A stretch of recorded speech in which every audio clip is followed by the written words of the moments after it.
আজকে আমাদের সমাজের ছেলেমেয়েরা ডাক্তার হোক, ইঞ্জিনিয়ারিং হোক, প্রফেসর হোক, স্কুল কলেজে ভালো ভালো শিক্ষা পাক, এটা কিন্তু চায় না। ওরা আমাদের সমাজের এমএলএ এমপিরা ব্রাহ্মণদের ছেলেমেয়েরা কি করে ডাক্তার হবে, ইঞ্জিনিয়ারিং হবে, ডক্টর হবে, প্রফেসর হবে, ইউনিভার্সিটির চ্যান্সেলর হবে, তার জন্য কিন্তু আমাদের সমাজের এমএলএ এমপিরা কাজ করছে। আজকে আমরা হবিপুর ব্লকের যে রাইস মিল সংলগ্ন যে জাহেরগাঁ রয়েছে সেখানে আমরা উপস্থিত হয়েছি। আজকে ৭৩তম সংবিধান দিবস উপলক্ষে আজকে ২৬শে নভেম্বর ২০২২। আজকে উপস্থিত এখানে বহুজন মুক্তি পার্টির বিশিষ্ট কর্মীবৃন্দ, এছাড়াও দূর দূরান্ত থেকে আগত দিদি দাদা ভাই বোন, তাদেরকে আমি বহুজন মুক্তি পার্টির পক্ষ থেকে সংগ্রামী অভিনন্দন জানিয়ে আজকের বিষয়ের উপরে আপনাদের সামনে আলোকপাত করব।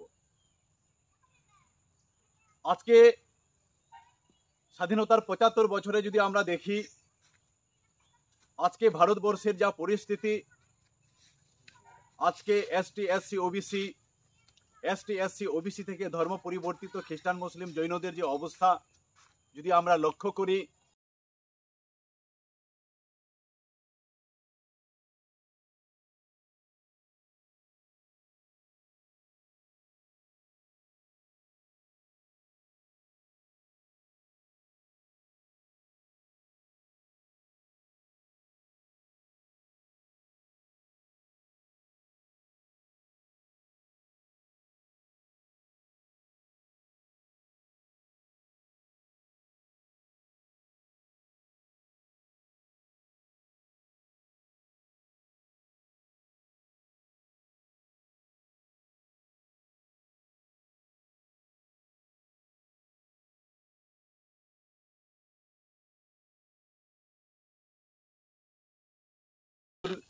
চরম সমস্যার মধ্যে আমরা পা ফেলেছি। তার কারণ হচ্ছে ডক্টর বি আর আম্বেদকর যে আমাদের এখানকার মল্লিবাসীদের জন্য কি পদ্ধতিতে ভারতবর্ষ চলবে তিনি যে সংবিধান রচনা করেছেন, তার পিছনে অনেক ইতিহাস রয়েছে। তিনি ভারতবর্ষে যখন ব্রিটিশরা রাজ করছিল সেই সময় ইন্ডিয়ান পেনাল কোড সেই ইন্ডিয়ান যে পেনাল কোড তার বেসিসে আমাদের ভারতবর্ষ শাসিত হতো। এবং তার পূর্বে যখন ভারতবর্ষে পুরোপুরি, এবং ব্রিটিশের সময়ও ব্রাহ্মণ্যবাদ পুরোপুরি ছিল, এবং তার ব্রিটিশ আসার পূর্বে তো একদম আরও 100% ছিল। সে সময় বিএসও গ্রামীণ সোশ্যাল অর্ডারের যে সিস্টেম, সেই গ্রামীণ সোশ্যাল অর্ডারের সিস্টেমের মাধ্যমে কিন্তু আমাদের দেশ পুরো চলতো।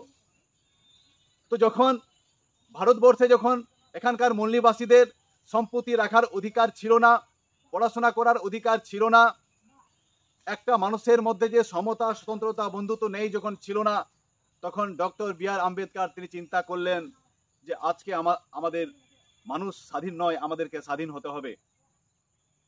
তখন তিনি গোটা ভারতবর্ষ ব্যাপী যে আমাদের যে এসটি এসসি ওবিসি সমাজের এবং এসটি এসসি ওবিসি থেকে ধর্ম পরিবর্তিত খ্রিস্টান মুসলিম জৈনর যে একটা যে সোশ্যাল নেটওয়ার্কিং ছিল, সামাজিক যে একটা সংগঠন ছিল, সেগুলোর সাথে তার একটা যোগাযোগ সূত্র তৈরি হয়ে যায়। এবং সেই সময় যখন 1947 সালের আগে থেকে যখন ব্রিটিশদের একটা প্রিপারেশন চলছে, ভারতবর্ষ ছেড়ে তারা আর তাদের দেশে ফিরে যাচ্ছে, যখন ইন্টারন্যাশনাল চাপ যখন ব্রিটিশের উপরে চলে আসলো, তখন ডক্টর বি আর আম্বেদকর চিন্তা করলেন কিভাবে এখানকার মূল্যবাসী মানুষের সমাজের জন্য একটা উন্নয়ন বা একটা যে পাকাপোক্ত একটা ডকুমেন্ট বা স্বাধীনভাবে থাকার যে পাকাপোক্ত একটা ব্যবস্থা কিভাবে করা যায়। তখন উনি মহারাষ্ট্র থেকে সেই সময় ভোটে ইলেকশন নমিনেশন ফাইল করেছিলেন, সেখান থেকে তিনি হেরে গিয়েছিলেন এবং তাকে গণপরিষদে পাঠানোর জন্য বাংলার যশোহর, ফরিদপুর, খুলনা, বরিশাল এই 4টা ডিস্ট্রিক্ট থেকে মহাপ্রাণ যোগেন্দ্রনাথ মণ্ডল এবং ফজলুল হক তারা ডক্টর বি আর আম্বেদকরকে ওয়েলকাম করলেন এবং তারা তাকে নিশ্চিত করলেন যে আপনি আসুন, আমাদের এখান থেকে নমিনেশন ফাইল করুন এবং আমাদের ভারতবর্ষের যে সংবিধান লেখা যাতে আপনি সুযোগ পান, যাতে আমরা এসটি এসসি ওবিসি এবং মাইনরিটি যারা আমরা বঞ্চিত রয়েছি আমাদের অধিকারের জন্য আপনি একমাত্র ভারতবর্ষের যোগ্য ব্যক্তি, আপনাকেই পার্লামেন্টে যেতে হবে। তখন যখন বাংলা থেকে যখন 4টা ডিস্ট্রিক্ট থেকে যখন তিনি ইলেকশন নমিনেশন ফাইল করে যখন উনি গণপরিষদে চলে গেলেন, পার্লামেন্টে চলে গেলেন, তখন ব্রাহ্মণদের একটা কনস্পিরেসি তৈরি হলো যে কিভাবে যে ডক্টর বি আর আম্বেদকরের স্বপ্নকে এই ভারতবর্ষ যে রূপায়ণ করবেন, আমাদের এখানকার মানুষকে গোলামি অবস্থা থেকে মুক্তি করবে, সেই ভাবনাকে কিভাবে তছনছ করা যায়, কিভাবে ধূলিসাৎ করা যায়, তার জন্য ব্রাহ্মণদের নতুন প্ল্যানিং, দিনের পর দিন প্ল্যানিং শুরু হলো। এবং তারা একটা পরিকল্পনা করলো। সেই সময় তারা ব্রিটিশের সাথে যৌথ প্রয়াসে তারা একটা সিদ্ধান্তে আসে যে বাংলাকে ভাগ করার একটা সিদ্ধান্ত গ্রহণ করে ওরা।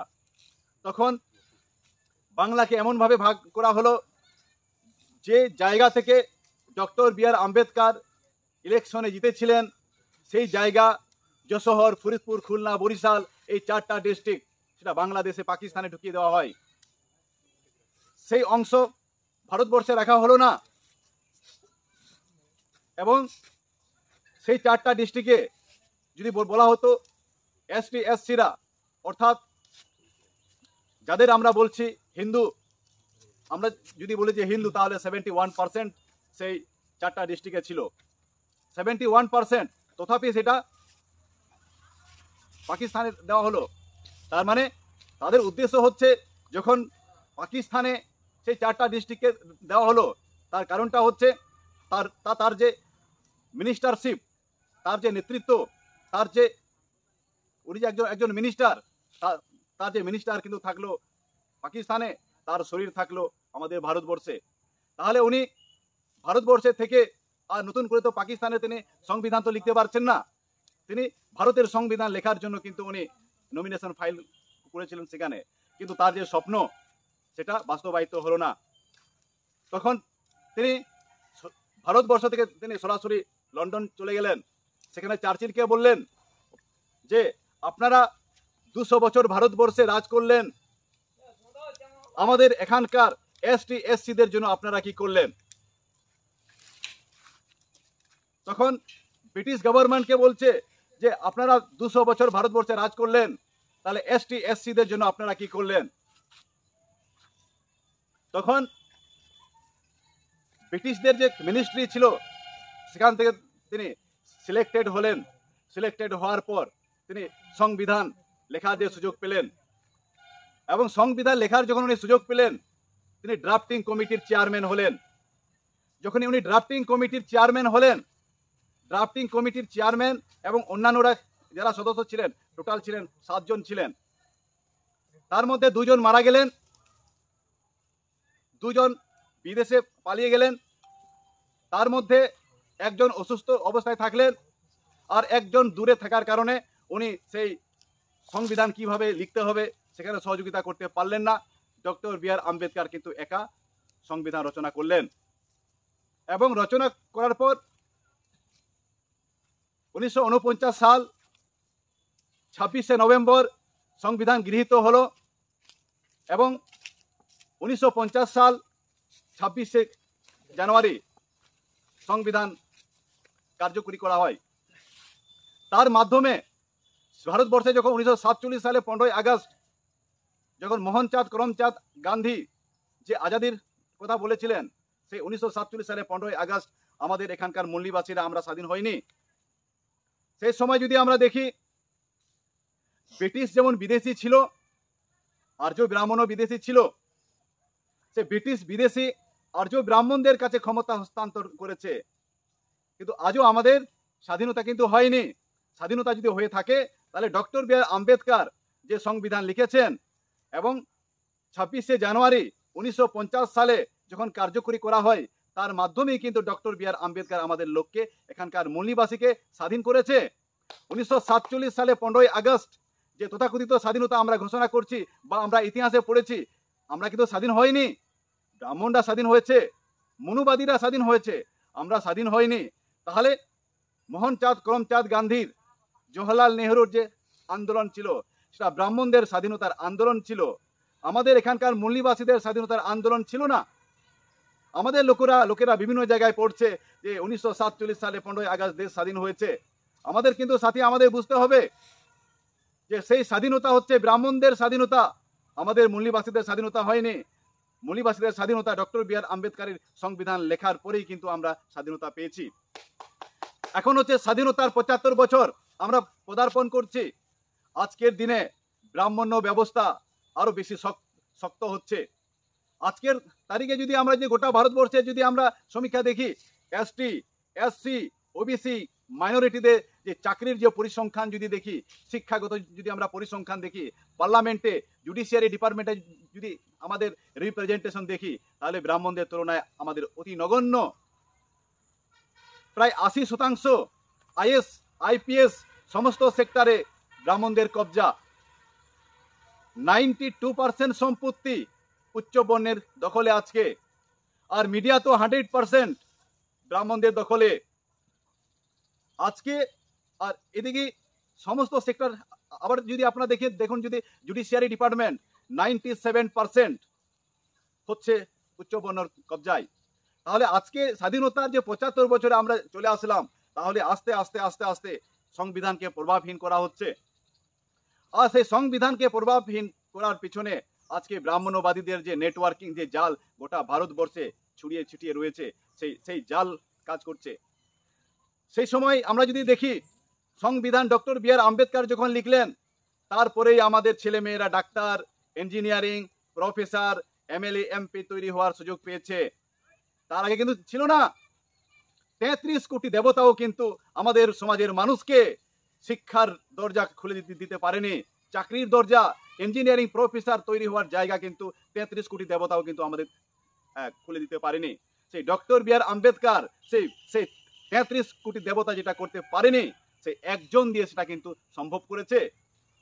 আর আজকে 33 কোটি দেবতার পিছনে আজকে আমাদের লোকেরা সকাল বেকাল প্রণাম করছে ওদেরকে, আর ঢোল কীর্তন বাজিয়ে বাজিয়ে দিন রাত আমাদের লোকেরা সময় নষ্ট করছে। যে আমাদের যে এখানকার মানুষকে মুক্তি করার যে আমাদের যে দেবতা ভগবানকে যে আমরা চিনলাম না, যদি মহান নায়ক বা ভগবান যদি থাকে আমাদের ডক্টর বি আর আম্বেদকর।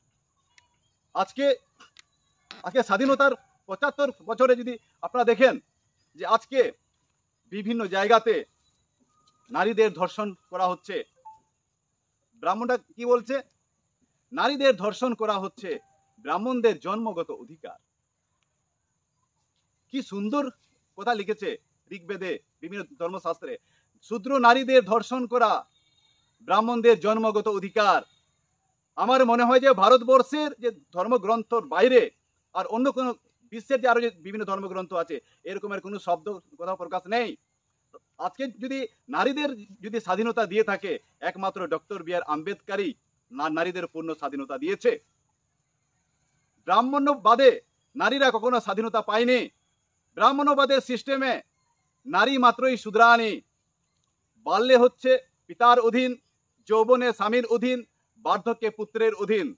নারীদের কোনো অধিকার ব্রাহ্মণ্যবাদী শাসক, মনুবাদী এবং ঋগ্বেদে কোথাও লেখা নেই। একমাত্র ডক্টর বি আর আম্বেদকর সংবিধানের মাধ্যমেই একমাত্র নারীদেরকে আজকে পঞ্চায়েত সমিতি, জেলা পরিষদ, এমএলএ, এমপি, মুখ্যমন্ত্রী, রাষ্ট্রপতি, প্রধানমন্ত্রী, IAS, IPS, doctor, engineering doctor B R আম্বেদকরের সংবিধানের জন্য আজকে তৈরি হয়েছে। তাহলে যদি আমরা দেখি 5000 বছরে যদি আমরা দেখি যে ব্রাহ্মণ্যবাদ দীর্ঘদিন ধরে ভারতবর্ষে চলে এসেছে, নারীদের সমস্ত জায়গায় বঞ্চিত করা হয়েছে, সমস্ত জায়গায়। তো এর থেকে আমাদেরকে শিক্ষা নিতে হবে, এই ব্রাহ্মণ্যবাদকে উৎখাত করতে হবে এবং উৎখাত করে আমাদের মূল্যবাসী সমাজের সমতা, স্বতন্ত্রতা, বন্ধুত্ব, ন্যায় এটা আমাদেরকে প্রতিষ্ঠা করতে হবে এবং কায়েম করতে হবে। এবং যদি ভারতবর্ষে যে 5টা পলিটিক্যাল পার্টি আপনারা দেখছেন, তার মধ্যে 131টা মেম্বার অফ পার্লামেন্ট আমাদের রয়েছে। আজকে আমাদের কথা কেউ এসটি, এসসি, ওবিসি থেকে ধর্ম পরিবর্তিত খ্রিস্টান, মুসলিম, জৈনদের কথা একদম মুখ খুলছে না পার্লামেন্টে। যার কারণে আবার এদিকে দেখবেন 1050টা এমএলএ আমাদের রয়েছে, এসটি, এসসি এমএলএ রয়েছে, তারাও কিন্তু আমাদের এসটি, এসসি, ওবিসি, এমসির জন্য বিধানসভায় মুখ খুলছে না। সেই কারণে আপনারা দেখবেন যে আজকে এলপিজির মাধ্যমে লেবারাইজেশন, প্রাইভেটাইজেশন, গ্লোবালাইজেশনের মাধ্যমে ভারতের সমস্ত সরকারি সেক্টরকে বিদেশি কোম্পানির হাতে দিয়ে দিচ্ছে। আর আপনারা দেখবেন রেলে রিক্রুটমেন্ট বন্ধ হয়ে গেছে, সেখানে যে কন্ট্রাকচুয়াল রিক্রুটমেন্ট হচ্ছে, সেখানে এলপিজির মাধ্যমে বিদেশি কোম্পানিকে দিয়ে দিচ্ছে, সেখানে আজকে রিক্রুটমেন্ট বন্ধ হয়ে যাচ্ছে, কন্ট্রাকচুয়াল বেসিসে রিক্রুটমেন্ট হচ্ছে। এদিকে দেখবেন বিভিন্ন যে রাষ্ট্রের যে আমাদের যে রাষ্ট্রের যে ব্যাংকগুলো বিদেশি কোম্পানিকে দিচ্ছে, আজকে যে এলআইসি এটা শেয়ারে বিদেশি কোম্পানিকে দিয়ে দিয়েছে, বিএসএনএল বিদেশি কোম্পানিকে দিয়ে দিয়েছে, তাহলে এরকম প্রত্যেকটা সরকারি সেক্টরকে বিদেশি কোম্পানিকে দিয়ে দিচ্ছে। তারপরে যদি আপনারা দেখেন সেচ স্পেশাল ইকোনমিক জোন, বিশেষ আর্থিক অঞ্চল, কংগ্রেসের থাকাকালীন সেচ নামে যে আইনটি চালু করেছিলেন এবং পরবর্তীতে যখন কেন্দ্রে যখন বিজেপি সরকার আসলেন, জমি অধিগ্রহণ বিল উনি চালু করলেন। জমি অধিগ্রহণ বিল এবং সেচ স্পেশাল ইকোনমিক জোন একই আইন, শুধু শব্দটা আলাদা। দুটো আইনের মাধ্যমে এখানকার মূলনিবাসীদের জমি কেড়ে নেওয়া হবে। এসটি এসসি ওবিসি থেকে ধর্ম পরিবর্তিত খ্রিস্টান মুসলিম জৈনদের সম্পত্তি কেড়ে নেওয়া হবে। আপনারা দেখবেন সিঙ্গুর, নন্দীগ্রাম, ঝাড়খণ্ড, বিহার বিভিন্ন জায়গাতে আদিবাসীদের এছাড়াও বিভিন্ন আদিবাসী ছাড়াও বিভিন্ন যারা মূলনিবাসী রয়েছেন এসটি এসসি ওবিসি তাদেরও কিন্তু জমি বিদেশি কোম্পানিকে দিয়ে দিতে হচ্ছে। না হলে কিন্তু সরকার কি করছে, সেখানে তার সরকারি নিজস্ব পুলিশ ফোর্স লাগিয়ে জোর জবরদস্তি করে বিদেশি কোম্পানিকে দিচ্ছে এবং মিডলম্যান হিসাবে সরকার কাজ করছে। যদি আমাদের এখানকার লোকেরা যদি সম্পত্তি ছাড়তে না চায় তাহলে ওদেরকে গুলি করা হচ্ছে। আপনারা সিঙ্গুর যান, সিঙ্গুরের উদাহরণটা দেখে আসেন, উড়িষ্যাতে যান, ওখানে যে বিদেশি কোম্পানি সেখানে উড়িষ্যাতে যে আদিবাসী এরিয়াতে যে আদিবাসীদের জমি বিদেশি কোম্পানিকে দিচ্ছে, সেখানকার লোক দিতে চায় না। সেখানকার সরকার কি করেছে, সেখানে 11 জন আদিবাসীকে গুলি দিয়ে হত্যা করা হয়েছে। 11 জন আদিবাসীকে। এইভাবে প্রচুর নজির বা ইতিহাস রয়েছে। তাহলে সেচ এবং ল্যান্ড একুইজিশন অ্যাক্ট এই দুটোর মাধ্যমে কিন্তু আমাদের ভারতের সম্পত্তি বিদেশি কোম্পানিকে দিচ্ছে। তারপরে ফরেন ডাইরেক্ট ইনভেস্টমেন্ট, বিদেশি পুঁজি বিনিয়োগ, তার মাধ্যমে আমাদের সমাজে যে সমস্ত লোকেরা বিজনেস করছে, কাপড়ের দোকান বলুন, বড় বড় শাড়ির দোকান বলুন, যে কোনো রকমের দোকান আর কি, সমস্ত দোকান বিদেশি কোম্পানি আন্ডারটেকিং হয়ে যাচ্ছে। এবং সেই কারণে আজকে আমরা খুব সংকটজনক অবস্থাতে রয়েছি। এবং এই মনুসংহিতা যে লাগু হতে চলেছে, ভারতের সংবিধান যে ইমপ্লিমেন্টেশন করা হচ্ছে না, লেখায় থেকে গেছে, এখন ইমপ্লিমেন্টেশন করা হচ্ছে না, বর্তমানে ইমপ্লিমেন্টেশন হচ্ছে মনুসংহিতা। তো এই বহুজন মুক্তি পার্টি থেকে আমাদের একটাই দাবি, যে সমস্ত এমএলএ এমপি রয়েছে তারা মূলনিবাসী সমাজের এমএলএ এমপি নয়, তারা হচ্ছে ব্রাহ্মণবাদী সমাজের এমএলএ এমপি। তাই আগামী দিনে যে সমস্ত এমএলএ এমপি হয়েছে, ডক্টর বি আর আম্বেদকর যদি না থাকতো তারা এই জায়গাও কিন্তু পেত না। কিন্তু আমাদের সমাজ থেকে সেখানে গিয়ে আজকে আমাদের সমাজকে লাত মারছে। আজকে এইরকম লোক, কংগ্রেস বিজেপি টিএমসি এরকম লোককে ওরা টিকিট দেয়। কেমন লোককে? টিকিট দেওয়ার আগে ওদেরকে খাসি করা হয়। কেমন খাসি করা হয়? খাসি করা হয় এইভাবে, যখন আমরা দেখেছি কিনা, যখন কোনো মুরগাকে যখন খাসি করা হয় কিনা, তখন নতুন বাচ্চা প্রজননের তার ক্ষমতা কিন্তু হারিয়ে যায়।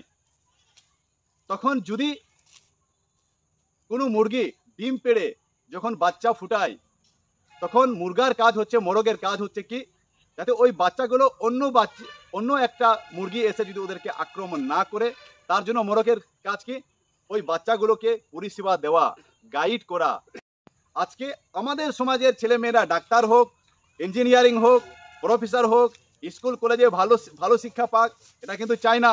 ওরা আমাদের সমাজের এমএলএ এমপিরা ব্রাহ্মণদের ছেলেমেয়েরা কি করে ডাক্তার হবে, ইঞ্জিনিয়ারিং হবে, ডক্টর হবে, প্রফেসর হবে, ইউনিভার্সিটির চ্যান্সেলর হবে, তার জন্য কিন্তু আমাদের সমাজের এমএলএ এমপিরা কাজ করছে।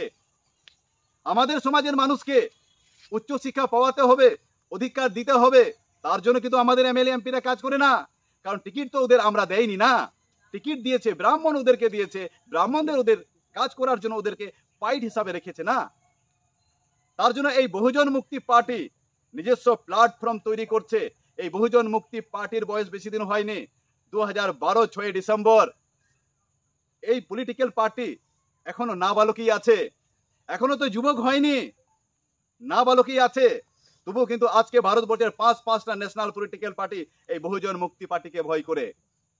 এই বহুজন মুক্তি পার্টির কোনো এমএলএ নেই, এমপি নেই, একটা ডিস্ট্রিক্ট ম্যাজিস্ট্রেট অফিসকে কাঁপিয়ে দিতে পারে, একটি যে কোনো গভর্নমেন্টের অফিসকে কাঁপিয়ে দিতে পারে, সেই ক্ষমতা এই বহুজন মুক্তি পার্টি রাখে। কারণ এই বহুজন মুক্তি পার্টি ব্রাহ্মণদের দ্বারা চলে না। এই বহুজন মুক্তি পার্টি এখানকার যারা এসটি এসসি ওবিসি থেকে ধর্ম পরিবর্তিত খ্রিস্টান মুসলিম জৈন আমাদের যে প্রচুর যে লোক রয়েছে, জনগোষ্ঠী রয়েছে, তাদের শক্তিতে চলে। আমাদের সংগঠন, আমাদের যে বহুজন মুক্তি পার্টি ব্রাহ্মণদের ইশারাতে চলে না, টাটা বিড়লা গোয়েঙ্কাদের ইশারাতে চলে না। তাদের কাছ থেকে আমরা 1 টাকাও নিই না, 1 টাকাও নিই না। কারণ টাটা বিড়লা গোয়েঙ্কা ব্রাহ্মণবাদী সরকারের ইশারাতে চলে। আর এই বহুজন মুক্তি পার্টি আমাদের মূলনিবাসী মানুষের ইশারাতে চলে, কোনো ব্রাহ্মণদের ইশারাতে চলে না। তাই এই বহুজন মুক্তি পার্টির একটা অজ্ঞাত আছে, শক্তি আছে। আগামী দিনে ভারতবর্ষে যে আজাদির আন্দোলন শুরু হতে চলেছে, তার জন্য এই শক্তি নির্মাণ করছে, আমাদের সমাজের মানুষকে জাগৃতি করছে। এই আগামী দিনে আমাদের ব্রাহ্মণ্যবাদকে উৎখাত করতেই হবে। সেই দিশা এবং সেই উদ্দেশ্য নিয়ে এবং মূলনিবাসী রাজ আমাদেরকে প্রতিষ্ঠা করতে হবে। আমাদের মহাপুরুষরা সিধু কানু বিরসা মুন্ডা, ডক্টর বি আর আম্বেদকর, গুরুচাঁদ হরিচাঁদ, তারাও বলেছেন, বিরসা মুন্ডা বলেছেন আবওয়া দিসম আবওয়া রাজ। গুরুচাঁদ হরিচাঁদ বলেছেন যে জাতির দল নেই তার কোনো বল নেই, যে জাতি রাজা নয় সেই জাতি তাজা নয়। তাই আমাদের যে মহাপুরুষদের যে অসমাপ্ত কাজকে আরো ত্বরান্বিত করবার জন্য আগামী দিনে এই বহুজন মুক্তি পার্টি গোটা ভারতবর্ষে সাড়া ফেলবে এবং প্রতিষ্ঠা লাভ করবে। আর দূর দূরান্ত থেকে যে সমস্ত মূলনিবাসী সমাজের মানুষ আপনারা এসেছেন, সবাইকে আজকের সংগ্রামী অভিনন্দন জানিয়ে আমি আমার সংক্ষিপ্ত বক্তব্য শেষ করলাম। জয় মূলনিবাসী, বহুজন মুক্তি পার্টি জিন্দাবাদ। ধন্যবাদ মাননীয়